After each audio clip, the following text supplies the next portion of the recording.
Hallo julle, ons is nou weer nog steeds hier by die raastige plek, verskoon tog die geraas hier. Ek is nou hier by my vriende, die apies.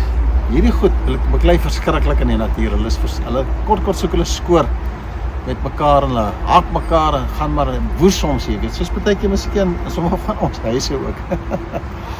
Ons is besig met so kort reeksie rondom verhoudings en die wyse waar verhoudings partykeer baie gebroken is. En hoe ons in die skrif miskien 'n manier kan kry en die antwoorde kan kry, hoe maak ons stukkende verhoudings reg? Ons almal stoei maar aan verhoudings soos hierdie klomp ape hier.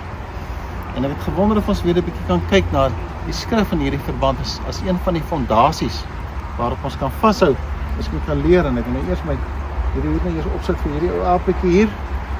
Die gedeelte wat ek graag aan julle wil voorlees is die gedagte dat as ons verhoudings wil regmaak, dan moet ons erken dat die probleem daar is en dan neem ons verantwoordelikheid om die probleem op te los. Daar moet 'n missie en 'n fokus wees om te sê, kom ons los die probleem op, praat minder oor die probleem, maar kom ons los dit op.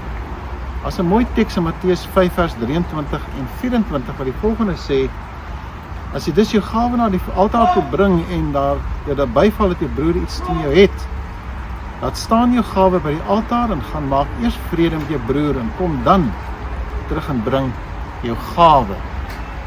As dinge verkeerd is, moet jy iets doen aantrent. Jy kan tog nie elke dag opstaan en gaan werk en dinge doen terwyl daar nog 'n probleem is wat vir jou vashou nie. Daarom sê die skrif hier vir ons, as jy na die Here toe kom, die Here te aanbid en jy wil nou gawe na die altaar toe bring, voor jy met God praat, los is die probleem op, sodat daar 'n vrede in jou hart kan wees en jy opregtheid natuurlik die Here kan aanbid. As ons luister na die teks en sê ons, Here help vir ons om ook nie net in die erkenning dat daar 'n probleem is nie, maar ook 'n plan te maak om die ding reg te maak. In die volgende paar weke gaan ek met julle praat daaroor hoe dat die plan werk en hoe ons by mekaar kan kom. So dit begin by, kom ons erken daar is 'n probleem, praat minder oor die probleem, met 'n fokus om dit reg te maak, en dan maak ons vrede met mekaar, of dit nou met kinders is, of met my maat is, of wie ook al in die familie is. Ons baie lief ons nou van die familie, daar partykeer hierdie donker goed daar is. Ons begin eers te sê, kom ons maak dit reg met 'n missie in ons hart, om vrede oor goed te kan hê. Kom ons bid net saam. Here, baie dankie dat U vir ons kom leer hoe om te aanbid, om U naam groot te maak, veral wanneer ons na die huis toe kom en ons gawes bring, om te aanbid en groot te maak. En ek vra dat U vir ons sal help om eerlik te wees met onsself.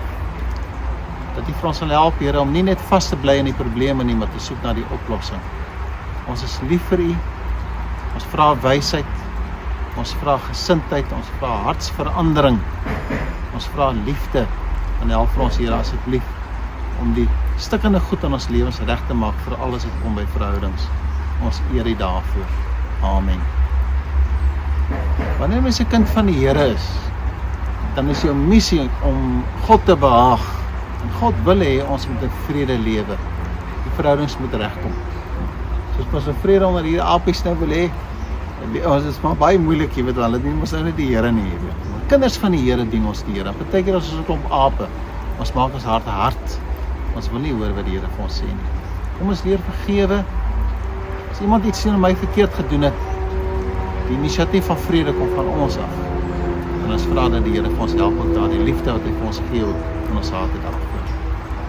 Mag die Here vir ons seën tot ons volgende week weer so by mekaar kom. Wees veilig en wees lief vir die Here, want ons weet mos hy is lief vir ons. Totsiens.